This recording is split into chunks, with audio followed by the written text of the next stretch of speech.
Hello and welcome to our Macbeth discussion. We're going to break this down so we have Act 1 and 2 first, and then Connor will take over as discussion director for Act 3 through 5. So I'm going to start us off with my first question, which comes from Act 1, Scene 2, line 67. It's a quote first. What he hath lost, noble Macbeth hath won. This is King Duncan when he promotes Macbeth and replaces the Thane of Cawdor. Remember how Hamlet had opportunities to kill Claudius but was greedy and wanting to kill him at the perfect chance.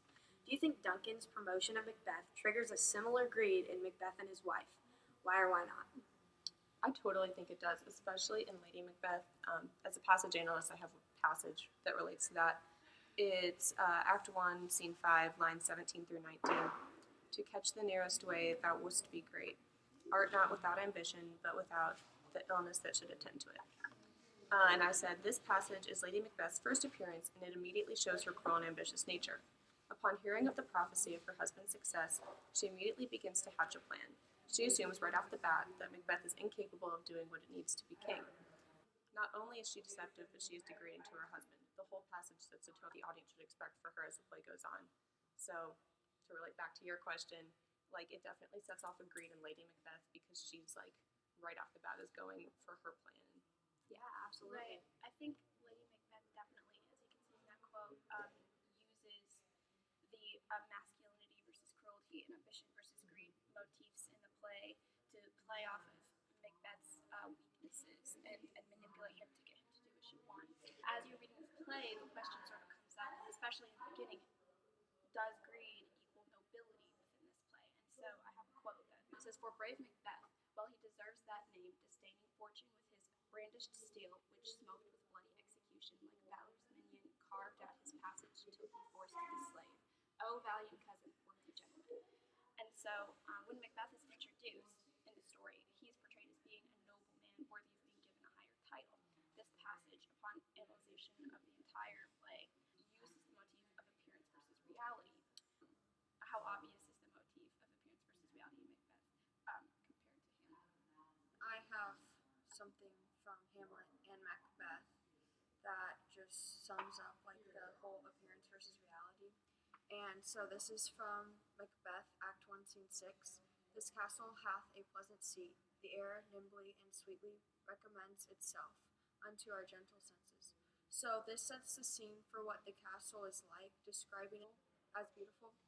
And in Hamlet, Shakespeare also did the same thing when describing Denmark's castle, and the appearance versus reality motif is shown because in both of these situations, the castle is only beautiful on the outside. Inside the castle walls is a corrupt place. Yeah, I like that. Definitely. Definitely has to do with appearance versus reality. So I want to bring us to our second question, which comes from page 20 in the book. It's Act 1, Scene 3, line 125. Oftentimes, to win our harm, the instruments of darkness tell us truths, win us honest trifle, to betray us in deepest consequence. Here Banquo warns of a common tragic motif, disillusioned idealism. Fearing that Macbeth will self-destruct to prove the witch's predictions, he warns that just because the witches predicted a small truth doesn't mean they're always right. Macbeth idealizes the witches, which causes his disillusionment. How is this form of disillusioned idealism different than what we read about in Hamlet? Okay. So the thing about this is it's a lot deeper, at least on Macbeth's side, than just disillusionment. We have an essential question here. That's, does the supernatural affect the free will of the protagonist?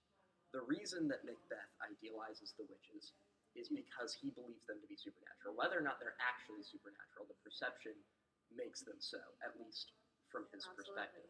Yeah. He idealizes them because they're supernatural. Because they have this power, when he's disillusioned, it causes him to grasp harder onto the fact that this is the truth. Hamlet doesn't have that. Hamlet, when he becomes disillusioned, mostly with his mother, that was really the biggest disillusionment for Hamlet, is when he realizes that she too is evil and is an evil woman, just like Claudius is an evil man. So this causes Hamlet to break and go the opposite direction.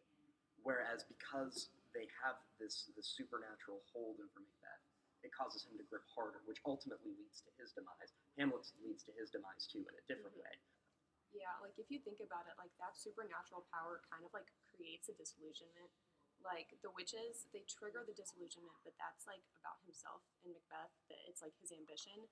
On the flip side, the ghost, who's the supernatural power in Hamlet, like it triggers disillusionment about like the world around them, kind of like the rotten corruption motif. Supernatural powers in all of like Shakespeare's plays, like they serve the same purpose, like they keep the play going, but it like that's what makes the disillusionment if you think about it. Awesome. So I just want to wrap it up with my third and final question. In both Act 1 and 2, Macbeth has monologues where he is indecisive about murdering a king. Sound familiar? His courage is aided by Lady Macbeth. How are she and Gertrude similar or different in their roles as leading women in both of these plays? I definitely think that Gertrude and Lady Macbeth are very similar. And the reason I think that is because I believe they have the same character functions. In Macbeth, Lady Macbeth acts as Macbeth's confidant, while in Hamlet, Hamlet's mother angers Hamlet to get him to take action. So in Macbeth, Lady Macbeth is very explicit when encouraging him to take action and pressuring him to take action, whereas Hamlet's growing resentment for Gertrude implicitly encourages him to take action. All right, that's going to wrap us up for scene 1 and 2, and I will hand it over to Connor for 3 through 5. All right, this is part 2 of our discussion.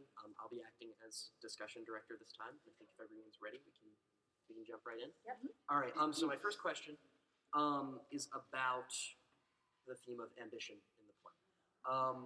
Would Macbeth still have been as maliciously ambitious without Lady Macbeth's guidance? And to follow, to bring back to Hamlet, how can we contrast that with the way Gertrude influenced Claudius? Okay, I actually have, I'm passage analyst, and one of my passages talks about that. It's a quote by Macbeth in Act 5, Scene 3. He says, quote, "I'll fight, give me my armor." So here Macbeth is responding to his servant when he talks about the 10,000 English soldiers coming to revolt against him. When he says that right there, is that Macbeth's own ambition, or is it just his stubborn confidence? Because at this point in the play, Lady Macbeth is crazy and almost out of the picture. Which also brings me to a quote from Hamlet. This is when Claudius is talking, and he says, quote, "Those effects for which I did the murder, my crown, mine own ambition, and my queen." That's in Act 3. So he talks about how this murder happens, but, you know, he's gotten what he's wanted. Which brings us to Gertrude, and how she definitely serves as a yes man. See, Lady Macbeth initially drives Macbeth to do what he does, but in the same way, Gertrude just doesn't stop Claudius. So like Rachel said earlier, similar character function. You know, Gertrude and Macbeth are similar, and ambition is there, but a lot of times I just feel like it's stubborn confidence from Macbeth rather than ambition. I totally agree with that, but like, especially in Hamlet, Miss May always said it's kind of like a make your own story because there's so many possible interpretations of it. Like, what if it's the other way around, that Claudius was the one who influenced Gertrude? Like, because we don't know too much about her character. So like, I'm just saying it could have been the other thing where Lady Macbeth and Claudius are the kind of like the same character.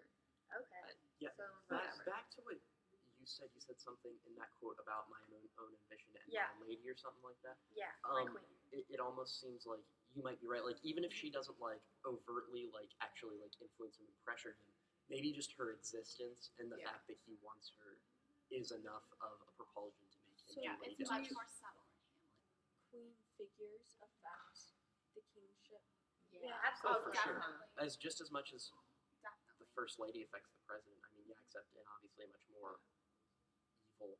yeah, Sort they're of just not way. as public Yeah. as with the king. Yeah. And just like you can compare it to that, you compare it to our own lives. I mean, there's so much that goes on, but at the end of the day, there's a couple things you really care about, and relationships are a huge part of everyone's lives. All right. After a little bit of a technical difficulty with Mel's laptop, we are going to continue on with our next question about fate. Now, we focused a lot on Hamlet, connecting back to Hamlet for this whole discussion, but here fate is really the main theme and the driving force behind Macbeth. So fate drives the play, like I just said. That's unquestionable. The question is fate truly supernatural, or is it simply created by the people involved through their fearful ambition and malicious intent, or is it a good mix of both? You can see that in so many ways. I've said this like a million times, but the whole fact that the witches tell him that he's going to be king, like, makes him king. It definitely would affects his actions. Like, no doubt. my question is, would he still have been king if the witches had never told him that? Like, Right, I you mean, never know no. because they haven't said anything in the play, but I don't think so. I think it's almost a little bit like a self-fulfilling prophecy, Yeah, except it's not exactly. something he's telling himself. It's something that the witches are telling him, just by virtue of the fact that they said it, that whether or not they're actually supernatural in like a voodoo kind of way, that holds truth over Macbeth, and that propels his Yeah, actions. exactly. And yet, I think it's like a little bit of a paradox, like the whole fate thing, because the act of the witches telling him that wasn't supposed to happen. So that raises the question: does fate actually exist? And you can see that in Act 3, Scene 5, when Kate comes in, and I'm not going to read the whole quote, but she's essentially saying, "Of course I'm angry. You guys are disobedient hags. You should have never told Macbeth this, and you did it without my permission. How dare you?" So obviously that wasn't supposed to happen, which goes against what fate is. Well, then I also have another quote from Act 4, Scene 1, lines 50 through 61. It pretty much is talking about when Macbeth goes back to the witches to hear more prophecy and stuff. So I think he totally believes in these witches and just wants to know more about what's going to happen to him in Going the future. off of that, is like the belief in the prophecy like gives power to the prophecy, like the fact that they solely have like their entire heart into this belief, like is that what makes it move on? Well, Rachel said something a second ago that I don't remember exactly what you said now, but it was basically what is fate. Like you said, like that wasn't supposed to happen. So what is fate, and is fate real? So I think fate all boils down to whether or not you want to accept that. I think in religion, I see it where people say God has a plan for me, and I don't want to make this a religious discussion, Right. but like it's already been decided how you're going to live your life, and I feel like in this play too, the idea that here Macbeth, this is how your life will go. I think it got to him. He got there, and then he was like, "Wait, it's over," you know. Right. And I think it's the same way with fate in any way you want to spin that. So the question is, does it matter which direction you go? Does it matter if you go like opposition and you kind of are trying to rail against the establishment that is kind of trying to decide your fate, or does it matter if you hold on to it and grasp it? You end up in the same place. I think we can take that too and connect it to Edith, because in that book, there was a story about a king, and he got a prophecy that his son would come and kill him and take over the kingdom. And so when his son was born, he goes and banishes him from the kingdom. And then as the son grows up, then he will come back and kills his father in battle and gains the kingdom. So is fate then supernatural? Is it truly kind of written in the stars? Fate, I mean, in the Greek myths we read about, was fate not one of the most respected qualities of God? I think, fate is all powerful. But the thing though is that in Hamlet, he's trying not to accept that. He's sort of, I mean, not that anyone necessarily tells him, but he's going against the grain with his actions, whereas Macbeth kind of does accept it as truth. So does it matter that you accept it as a person? Because Hamlet really isn't sort of accepting anything. He's sort of trying to take matters into his own hands. I feel like it's two extremes.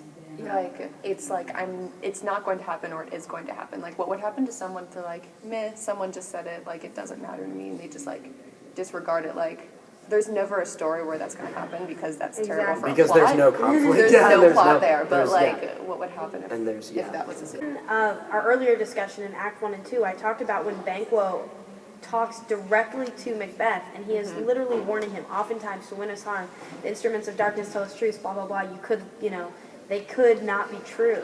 Yeah. And because it's coming out of Banquo's mouth instead of these witches, he has a much more difficult time believing it. Because Banquo is not supernatural. Exactly. So Macbeth absolutely does accept it, that's for sure. Macbeth relies on the supernatural. To answer your first question, like I don't know if we can make a decision for like everyone, but definitely like in Shakespearean plays, like it definitely depends on the like protagonists themselves about how fate will play out.